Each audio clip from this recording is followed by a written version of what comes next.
राधा स्वामी नाम जो गावे सोई करे, कल कलेश सब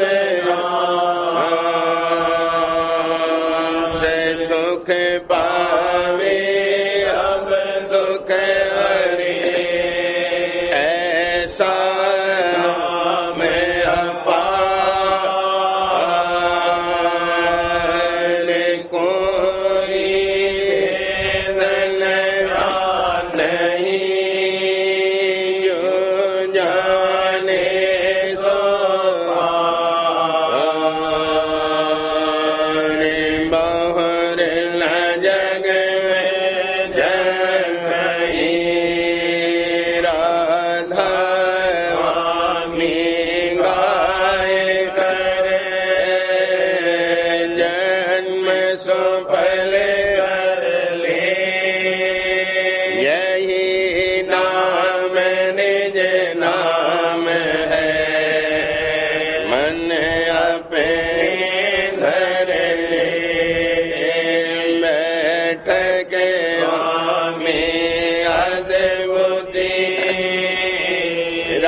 जाति कर्म ज्ञानी पुरुष अनामी जाय समानी करूं बंदगी राधा स्वामी आगे जिन पर आप जीव बहु जागे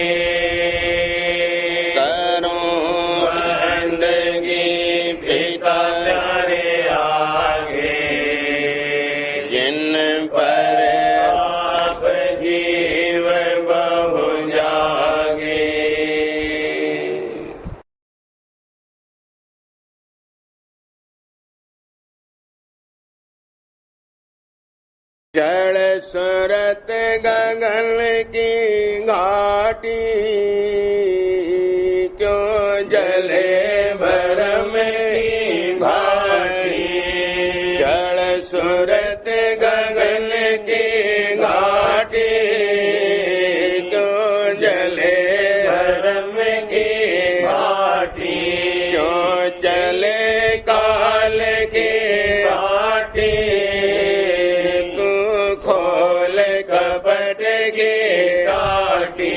क्यों चले काल के बाटी तू खोल कपट के काटी तुझे पड़े विषय रस चाटी तू रले एक दिल माटी तुझे पड़े विषय रस चाटी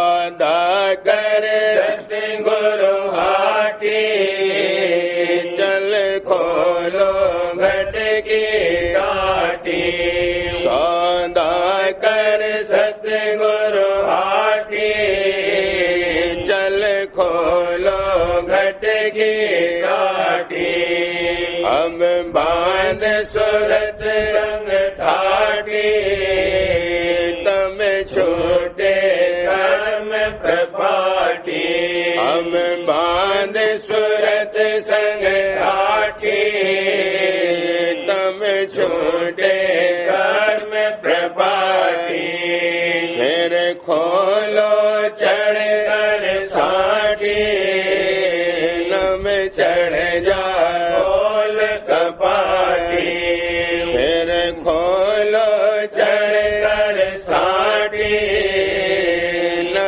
चढ़ जा खोल कपाटी हट देखो चौक सपाटी जंग छोटा हुई उचाटी घट देखो चौक सपाटी जंग छोटा हुई उचाटी मन माना छोड़ लपाटी मैं मारा काल झपाटी मन माना छोड़ लपाटी मैं मारा काल झपाटी घट बली जोत की लाटी मैं राधा स्वामी घर की भाटी घट बली जोत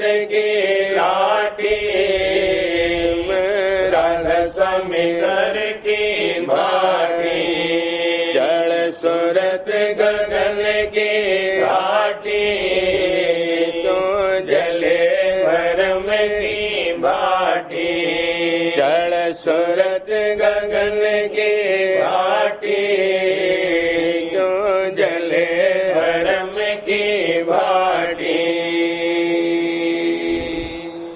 मन घोटो घट में लाई मन आशा सब मिट जाई मन घोटो घट में लाई मन आशा सब मिट जाई उन शब्द सुनो गगनाई सुरत लगे हो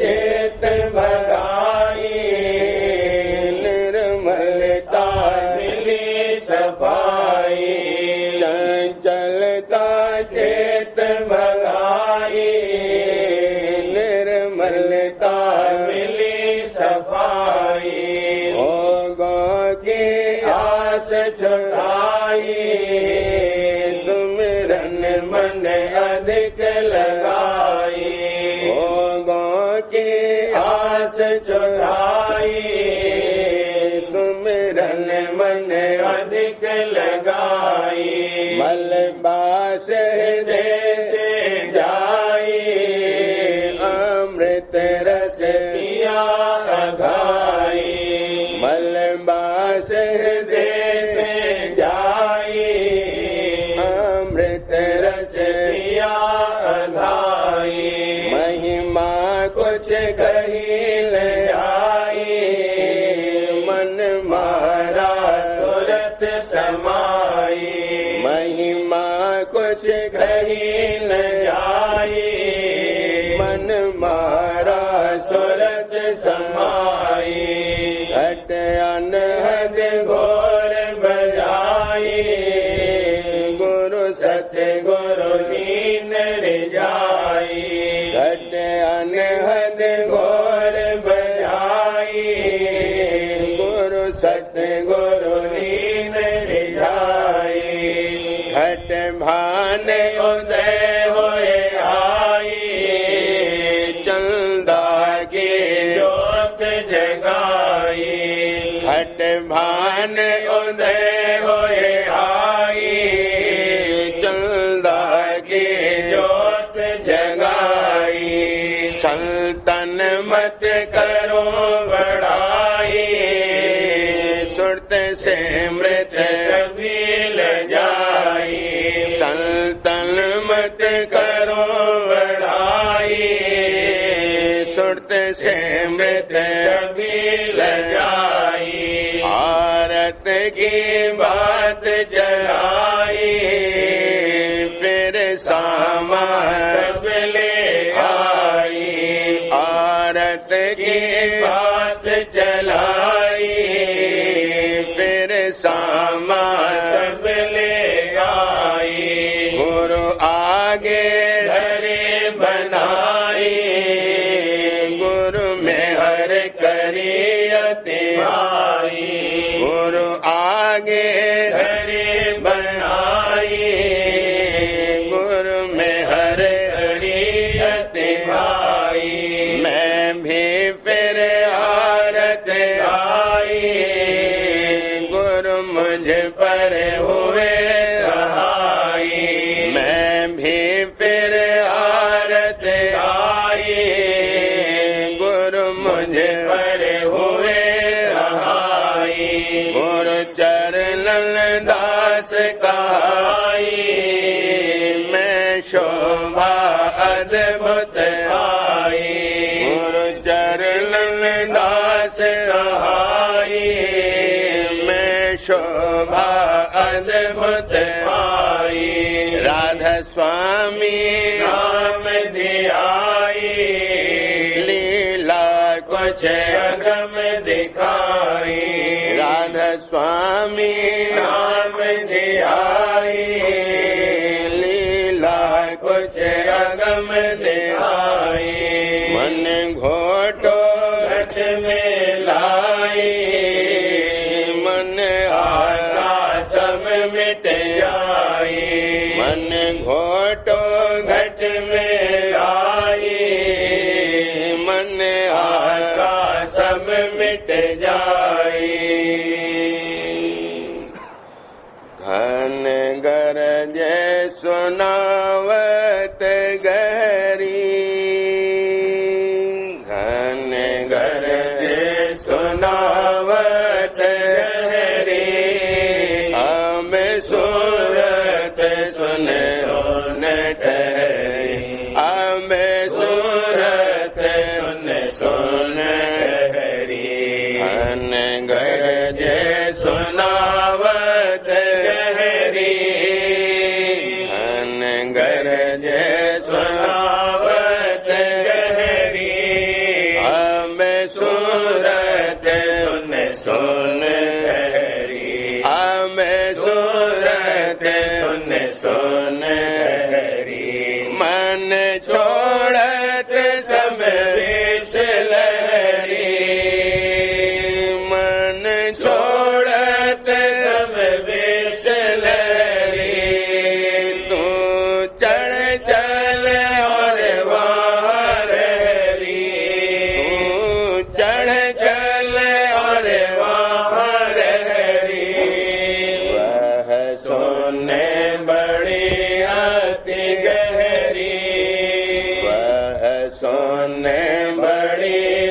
गहरी लीला वहाँ देखे अंधेरी लीला वहाँ देखे अंधेरी फिर सीत कंवल सोत ठहरी फिर सीत कंवल सोत ठहरी घट शब्द गुरु होई चेरी घट शब्द गुरु होई चेरी वाह संत करने ते फेरी वाह संत करने ते फेरी सुन बात सखी अब मेरी सुन बात सखी अब मेरी सत शब्द जाए धुन हेरी सत शब्द जाए धुन हेरी हम फिरी दुहाई तेरी हम फिरी दुहाई तेरी जिन राधा स्वामी चरण गहेरी जिन राधा स्वामी चरण गहेरी उन मिटी 84 तेरी उन मिटी 84 तेरी जिन राधा स्वामी चरण गहेरी जिन राधा स्वामी चरण गहेरी उन मिटी 84 तेरी उन मिटी 84 तेरी अन गरज सुनावत गहरी अन गरज सुनावत गहरी हम सूरत सुन सुन ठहरी हम सूरत सुन सुन ठहरी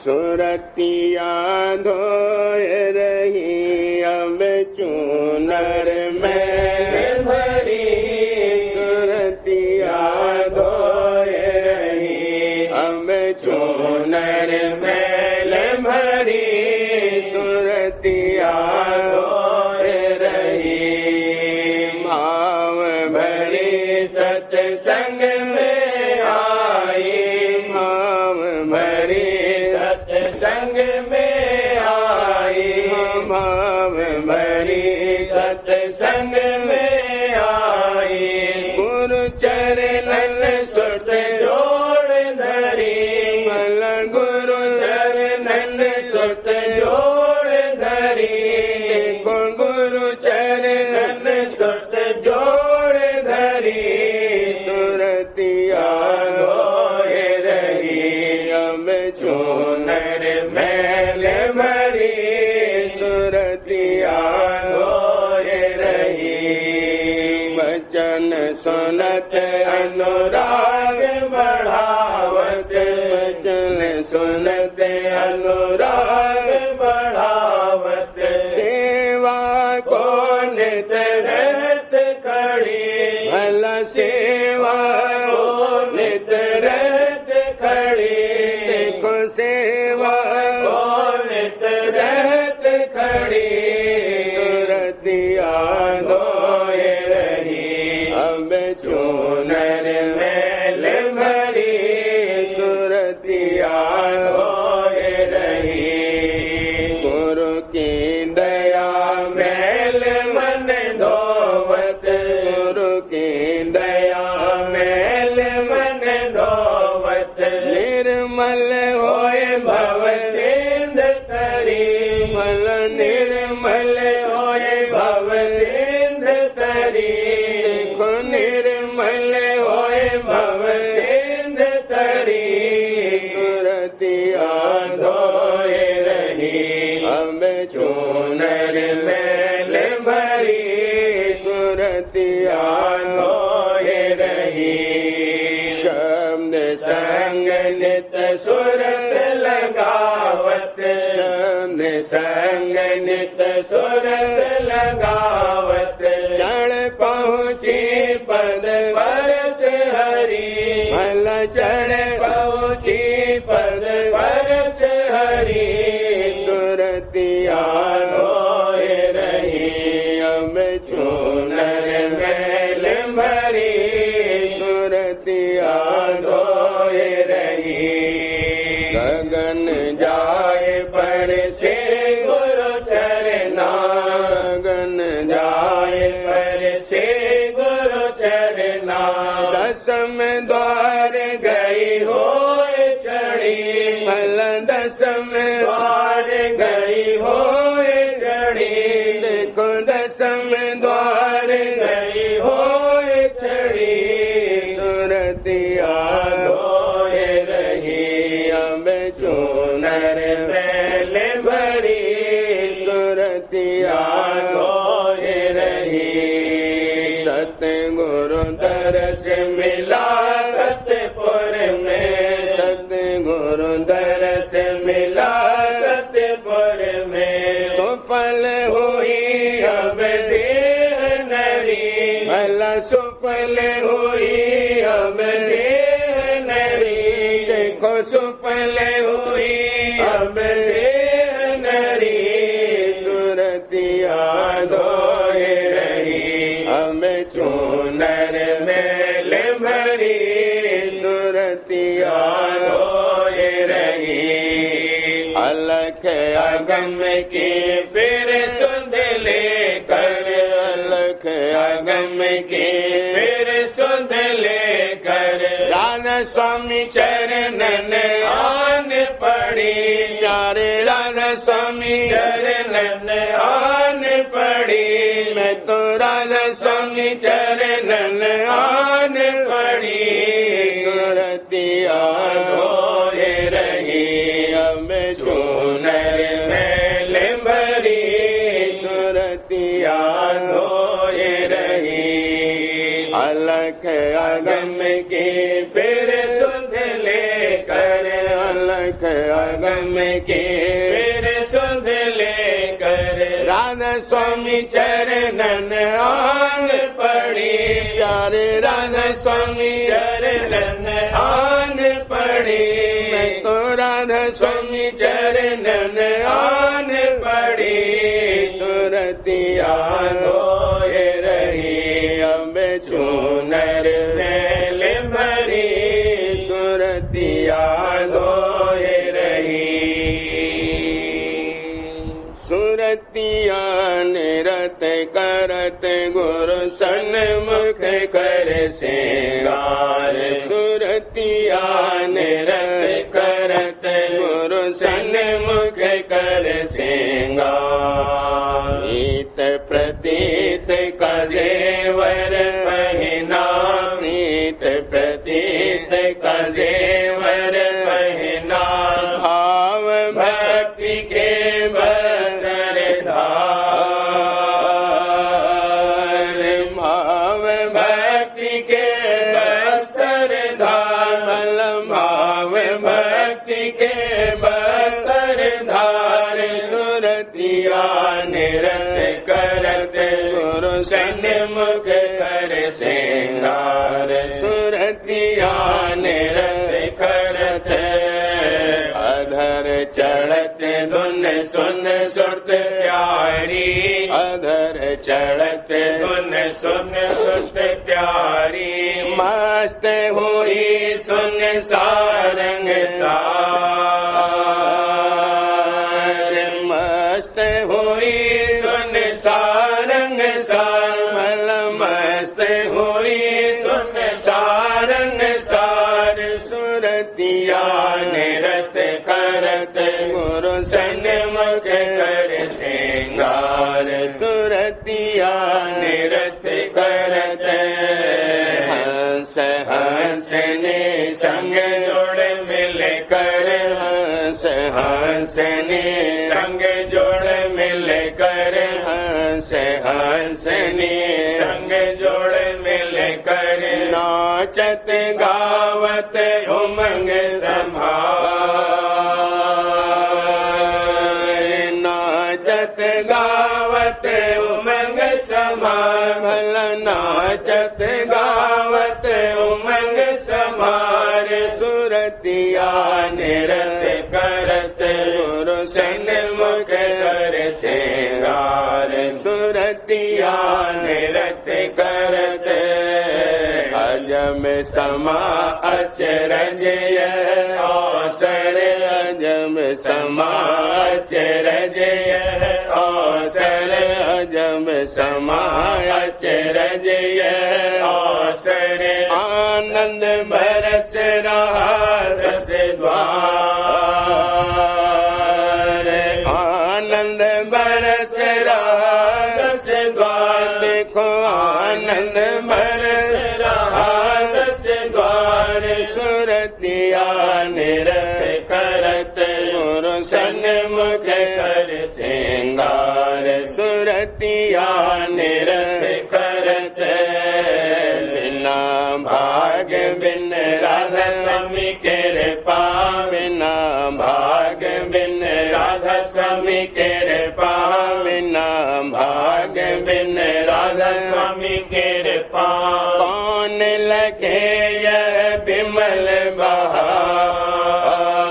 बहार कौन लगे यह विमल बहार भल कौन लगे यह विमल बहार सुरतिया निरत करत गुरु सन्मुख कर श्रृंगार सुरतिया निरत करत अजम समा अचरज अवसर अजम समा अचरज अवसर अजम समा अचरज अवसर आनंद बरस रहा रस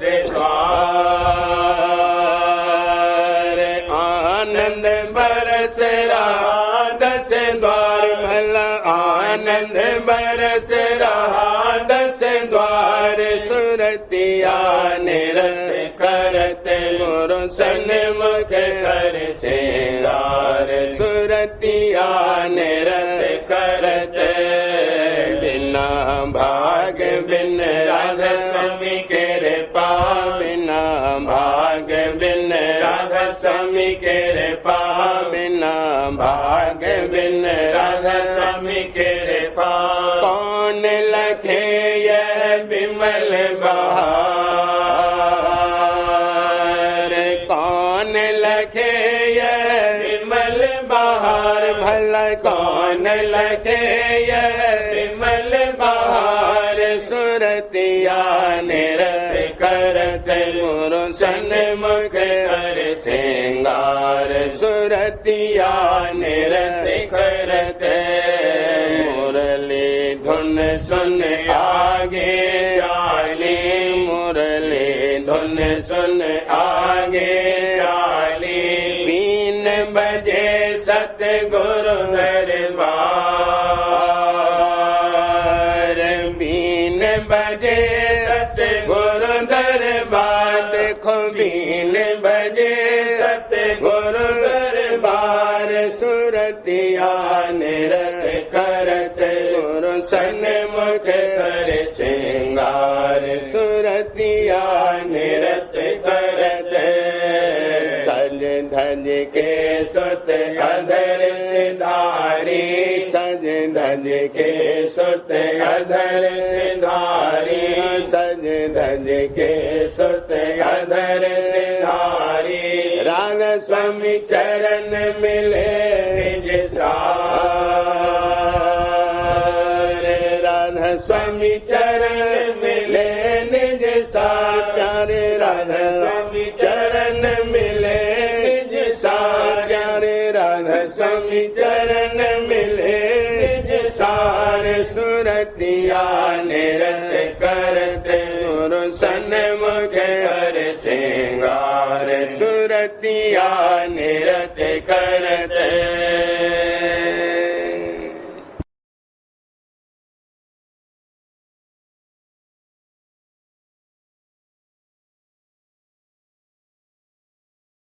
सार वचन राधा स्वामी वार्तिक भाग पहला दफा 26। आंखों के ऊपर मैदान सहस्रदल कमल का शुरू हुआ और यही शुरू ब्रह्मांड की है और ये हद 10वें द्वार के नीचे तक खत्म हो जाती है, यानी स्थान प्रणव तक और प्रणव के ऊपर पार ब्रह्मांड कहलाता है। और मुताबिक संत मत के दर्जात सिफली स्थूल सरगुन में दाखिल हैं और 2 स्थान सहस्रदल कमल और त्रिकुटी के निर्मल सरगुन कहलाते हैं। और इसके परे का स्थान यानी शून्य निर्गुण खालिस कहलाता है और उसके पार देश संतों का शुरू होता है। इसी सबब से कहा गया है कि स्थान संतों का सरगुण और निर्गुण के पार है। और यही सबब है कि कृष्ण महाराज ने अर्जुन को उपदेश किया कि वेदों की हद से कि वो त्रिगुणात्मक यानी सरगुण है पार हो तब असल मुकाम पावेगा। और भेद और कैफियत रचना वगैरह की और जो शक्ति और कुदरत के इन सब स्थानों में रखी गई है बहुत से बहुत है। ये सब हाल सच्चे अभ्यासी को सद्गुरु पुरे से मालूम होगा और अपने अभ्यास के वक्त वो आप देखता जावेगा। दफा 27। अब इस बात को जाहिर करना जरूर है कि जब पिछले साध और जोगेश्वर और महात्माओं ने देखा कि भेद स्थान उल्वी यानी आसमानी का बहुत बारीक है, हरेक की ताकत उसके समझने की नहीं है और अभ्यास भी उसका प्राणायाम के वसीले से बहुत कठिन है, खासकर पिछले वक्त में जबकि सिवाय ब्राह्मणों के और किसी कौम को हुकुम मजहबी किताबों के पढ़ने का नहीं था, तब उन्होंने अव्वल भेद सिर्फ स्थान सिफली का प्रकट किया और भेद स्थान उल्वी को गुप्त रखा। इस मतलब से कि रफ्ते रफ्ते जैसे अभ्यासी चढ़ता जावेगा वैसे ही आगे का भेद उसको जताया जावेगा। पर ये मार्ग और उसका अभ्यास इस कदर थक गया कि अभ्यासी स्थान सिफली के भी बहुत कम मिले।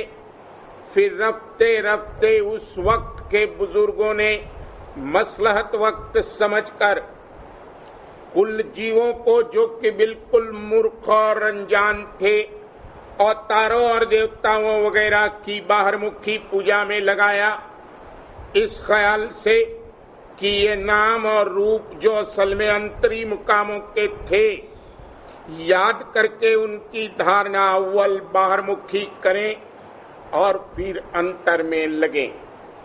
पर आम लोगों से ये काम भी दुरुस्त और पूरा न बना।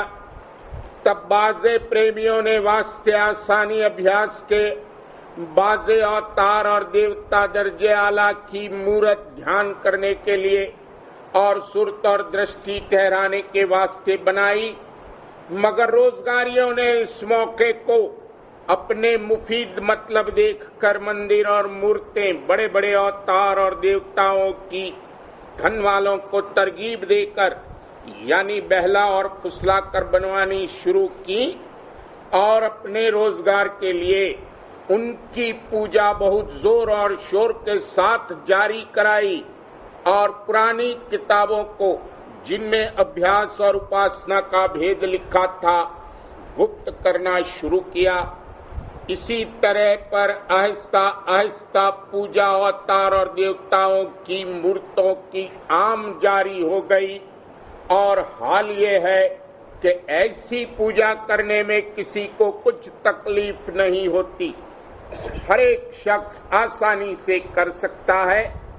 इस सबब से सब इसी काम में लग गए और अंतर का भेद रोज बरोज गुप्त होता गया और सबके सब नकली परमार्थी होते चले गए और रफ्ते रफ्ते तमाम मुल्क में यही चाल जारी हो गई और संसारी और भोगी लोगों को ये पूजा बहुत पसंद आई क्योंकि वे अपने मन के मुआफिक पूजा करने लगे और उसमें भी माया के भोग और विलास का रस लेने लगे।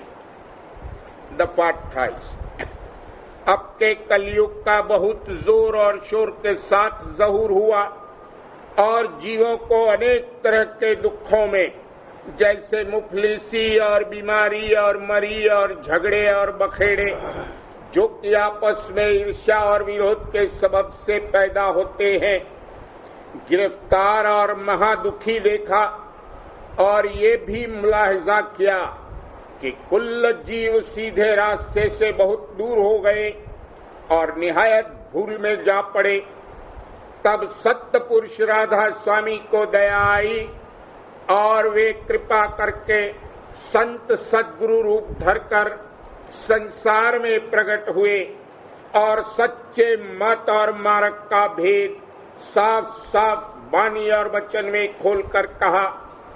और जबकि उन्होंने देखा कि परमार्थ में ब्राह्मणों ने अपनी जीविका के कारण बहुत चालाकी की है और असल किताबों को सबकी नजर से छिपा दिया है, तब दया और मेहर करके कुल भेद को भाषा वाणी में आसान तौर से वर्णन किया और जीवों को उपदेश भी फरमाया। हर चंद की ब्राह्मणों का जाल ऐसा डाला हुआ नहीं था कि यकायक उपदेश संतों का जारी होवे। फिर भी आहिस्ता आहिस्ता बहुत से लोगों ने यानी जिन्होंने असल बात को विचार करके समझा और निर्णय किया, उन्होंने उपदेश को मान करके मत संतों का इख्तियार किया, जैसे कि मत कबीर साहब और गुरु नानक और जगजीवन साहब और पलटू साहब और गरीबदास जी का, जो कि इस अरसे 700 वर्ष में जा बजा थोड़ा बहुत जारी हुआ।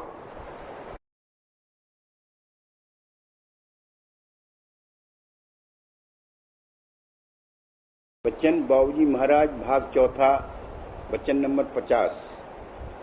आगरा 8 मार्च सन 1940। संतों का मतलब इस देश में पधारने का ये है कि सुरतों को इस देश से निकालकर सत्य देश में पहुंचावें। जीवों को उन पर भरोसा करना चाहिए, भरोसे का रूप। संतों का इस देश में पधारने का मतलब और उद्देश्य ये है कि सुरतों को इस देश से निकालकर सत्य देश में पहुंचाया जाए और परम सुख और आनंद प्राप्त कराया जाए। रचना ही इसीलिए रची गई है कि जीवों को बेहतरीन से बेहतरीन अवस्था और ज्यादा से ज्यादा और बढ़ से बढ़कर सुख और आनंद प्राप्त हो। कुल मालिक अनामी पुरुष अपने में आप समाया हुआ रत और उन्मुन दशा में है। जो चैतन्य अचेत अवस्था में था उसको चेत में लाने के लिए और रस और आनंद की उसी दशा में जो मालिक कुल को प्राप्त है सबको शरीक करने के लिए रचना रची गई। यही मालिक की मौज है और वो दया रूप है। मालिक कुल अंतर्मुख आकर्षण यानी प्रेम का समूह मुतलक है। जहाँ तक चैतन्य केवल उस आंतरिक आकर्षण यानी प्रेम से चेत में आ गया, यानी जहाँ अचेत से चेत में लाने के लिए सिवाय प्रेम आकर्षण के और कोई चेष्टा या क्रिया करने की जरूरत नहीं हुई, वो सत्य देश की रचना है और वो मौज ने रची। वहाँ केवल अंतर्मुख शक्ति है, बहिर्मुखता का नाम व निशान भी नहीं। बहिर्मुख शक्ति किसी अवस्था में पहुंचकर बाद में पैदा हुई और वहीं से मिलौनी शुरू हुई। मालिक के प्रेम आकर्षण से भास रूपी चैतन्य उसकी जानिब खिंचा और बेहोश से बाहोश हो गया। जहाँ तक ये कैफियत है वहाँ तक सप्त देश की रचना है। इसी का ये नतीजा है कि खिंचने से जो शेष रहेगा वो कम चैतन्य होगा। इस तरह बराबर कमी आती जाएगी और होते होते एक ऐसा दर्जा पहुंचेगा कि इस कदर कमी चैतन्यता में आ जाएगी कि वो प्रेम की कशिश से मुतासिर नहीं हो सकता, यानी अब प्रेम से नहीं खिंच सकता। वहीं प्रथम बहिर्मुख शक्ति, जड़ता, मिलौनी, बुराई वगैरह चीजें पैदा हुई। अब जो रचना हुई उसकी अंतर्गत प्रेरक तो वही मालिक की मौज है, मगर उसको करने वाली कलाएं हैं। इस प्रकार जिस कदर नीचे उतार होता गया, मौज अंतर्गत और गुप्त होती गई और जितनी चीजें बुरी और मिलौनी की हैं सब पैदा होती गईं और बढ़ती गईं। तीन लोक की रचना सत देश की एक बूंद है और इसी तरह पिंड देश जिसमें यह पृथ्वी मंडल है ब्रह्मांड की एक बूंद है। ब्रह्मांड में दुख नहीं है, बल्कि तीन मूल देवताओं के लोक के ऊपर मृत्यु भी नहीं।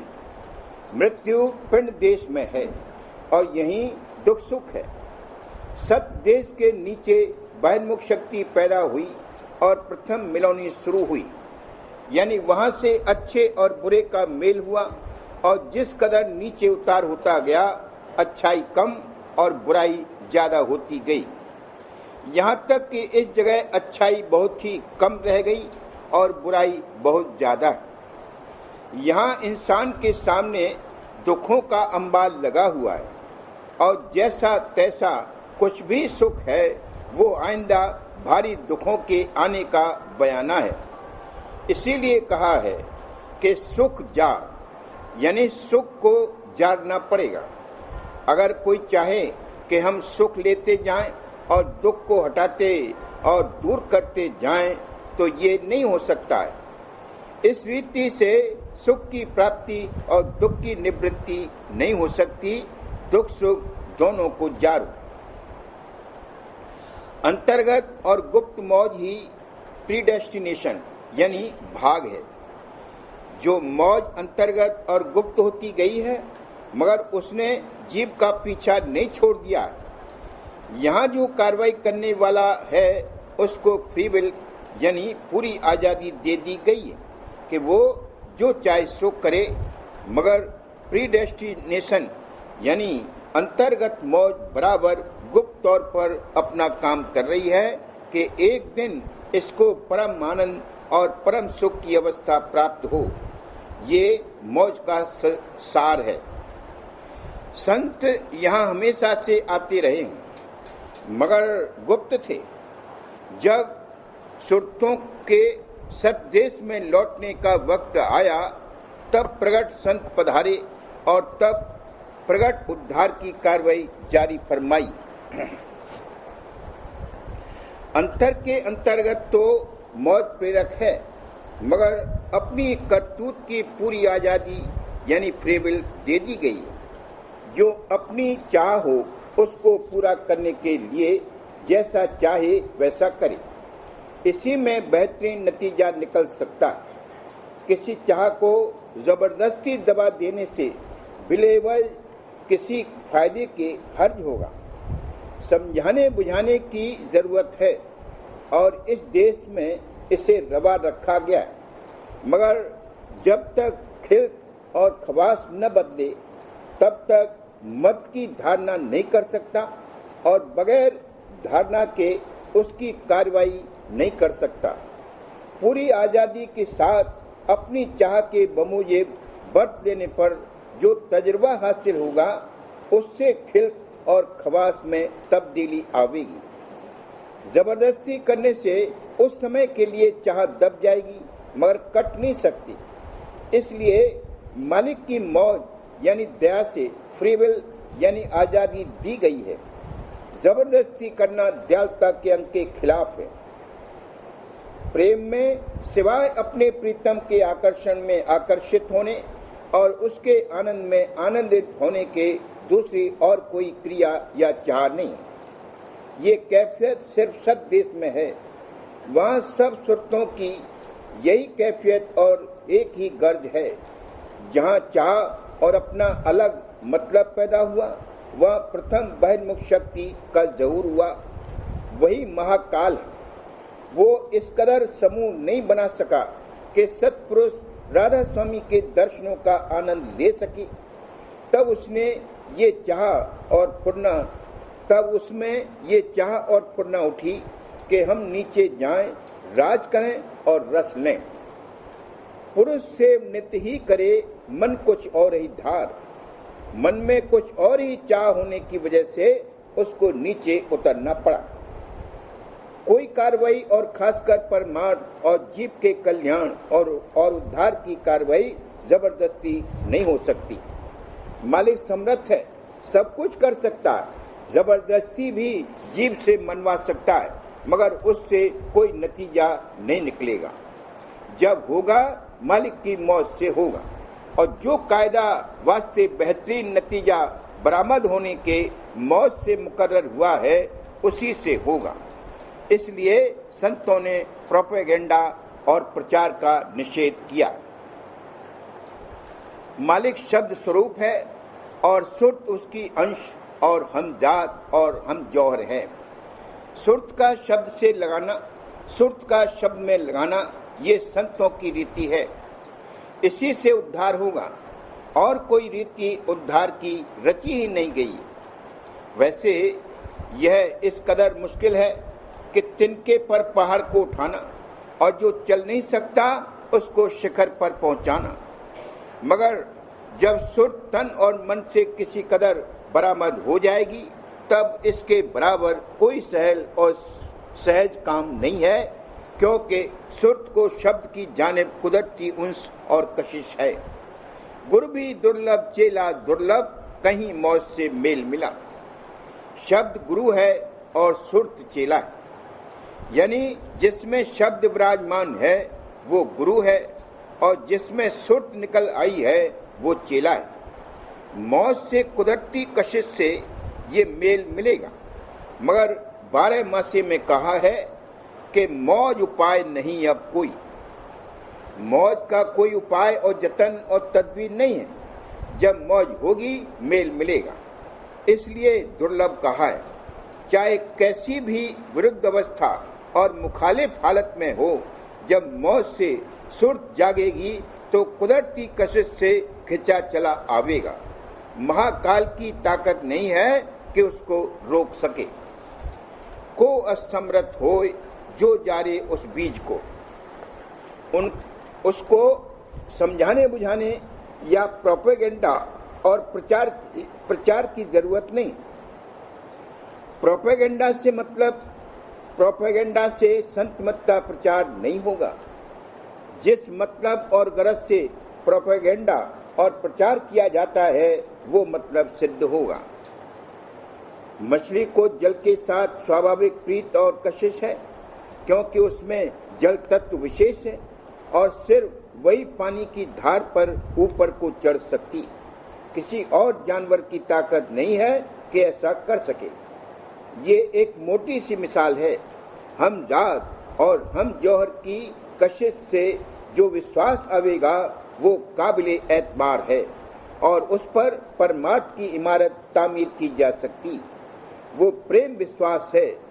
उसके आने पर कहा है कि सदगुरु का करो भरोसा, फिर करो न कुछ अफसोसा।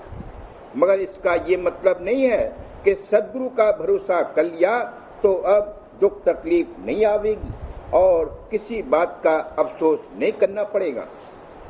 सदगुरु पर भरोसा करने का मतलब ये है कि यह बात अच्छी तरह से समझ में आ जाए और उस पर विश्वास पैदा हो जाए कि रचना इसलिए रची गई है कि सुरत को परम आनंद और परम सुख की अवस्था प्राप्त हो। दूसरे उसी सिलसिले में किसी दर्जे पर पहुंचकर ये दुख सुख की रचना हुई और वो कुल रचना के मुकाबले में एक तिनके के बराबर भी नहीं। तीसरे, अंतर में मौज प्रेरक है और वो अपना असली मतलब बरामद करने की कार्रवाई कर रही है। चौथे, और उसी मतलब के लिए इस दुख सुख की रचना में आना जरूरी था। और पांचवें, एक दिन निज धाम में पहुंचकर फिर परम सुख और परम आनंद की अवस्था जरूर प्राप्त होगी। इसलिए दुख तकलीफ वगैरह कैसी ही हालत गुजरे उसके लिए अफसोस नहीं करना चाहिए, बल्कि ये समझकर कि मालिक की मौज है और उसी में बेहतरीन नतीजा निकलेगा, मौज से मुआफ़क़त करनी चाहिए। कभी दुखी होकर, कभी सुखी होकर, कभी धीरज लेकर, कभी अधीर होकर मालिक की दया के बल और सारे से सब हालतों को बर्दाश्त करते हुए और परमार्थ की कार्रवाई यानी मन और सुर्त को समेटकर ऊपर चाहने का काम निरंतर गहरे शौक से करते रहना चाहिए। इस बात का पक्का विश्वास और भरोसा रखना चाहिए कि मालिक जान और प्राण का रक्षक है। बाहर में चाहे कैसी ही हालत गुजरे, मगर अंतर में रक्षा और संभाल का पहलू वो कभी नहीं छोड़ेगा। रक्षक शब्द जान और प्राण, सो पहलू छोड़े न निदान। बार बार करूं बीनती राधा स्वामी आगे, दया करो दाता मेरे चित्त चरणन लागे। जन्म जन्म रही भूल में नहीं पाया भेदा, काल कर्म के जाल रही भोगत दान। जगत जीव मत फिर नित चारों, ज्ञानी जोगी पिल रहे सब मन की हानि। भाग जगा आदि का मिल सतगुरु आई। राधा स्वामी का मोह भेद जनाई। ऊंचे से ऊंचा देश है वह अधर गानी। बिना संत पावे नहीं सुरत शब्द निहानी। राधा स्वामी नाम की मोह महिमा सुनाई। मेरे अनुराग जगाए घर पहुँचो आई। साधे संग सारे रस मैंने पियाया। प्रेम लगा गुरु चरण में मन शांत लाई। तड़प उठे कल रहूं कस पिया घर आई। दर्शन रस नित लहूं गए मन ताई। सुरत चढ़े आकाश कर शब्द बिहासा। धाम धाम निरे चले पावे निज बासा। यह आशा मेरे मन से रहे चेत सा। विनय सुनो कृपा रो दीजे चरण निवास। बिन कोई समरथ नहीं, जासे मांगूं दाना, प्रेम धार भरे करो खोलो अमृत ना, दीन दयाल करो मेरे समरथ, शुक्र करूँगा वत नित राधा, दीन दयाल करो मेरे समरथ, शुक्र करूँ वत नित राधा, शुक्र करूँगा रहूं नित राधा, बारे बारे बीन राधा स्वामी, दया करो दाता मेरे चरणन लाए, दया करो दाता मेरे चरणन लागे, बार बार करे करे समीन करो, साध संग देव परम गुरु तारे कृपा समरथ पुरुष आदि अनादि अपार, राधा परम तो मैं तुम आधार, बार बार जाऊं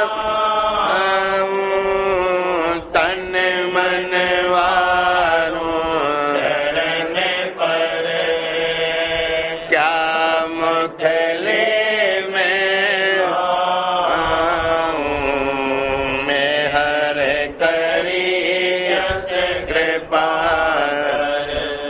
धन्य गुरुदेव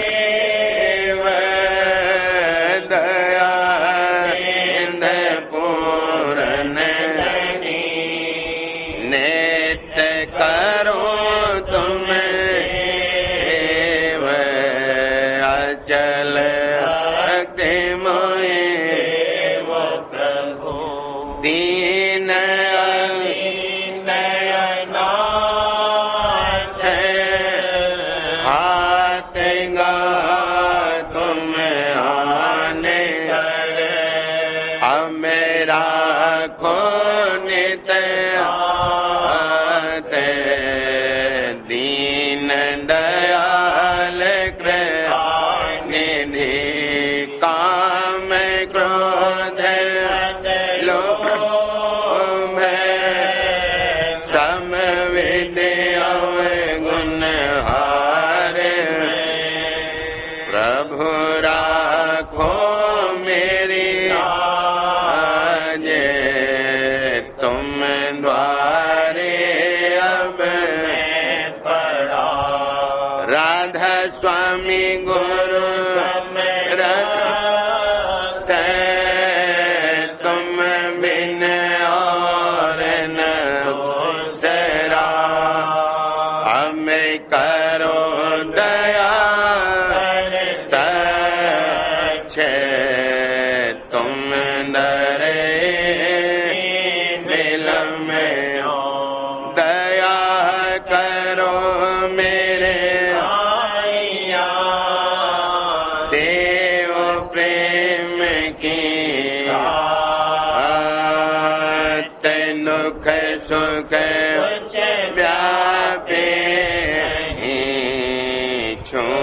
टे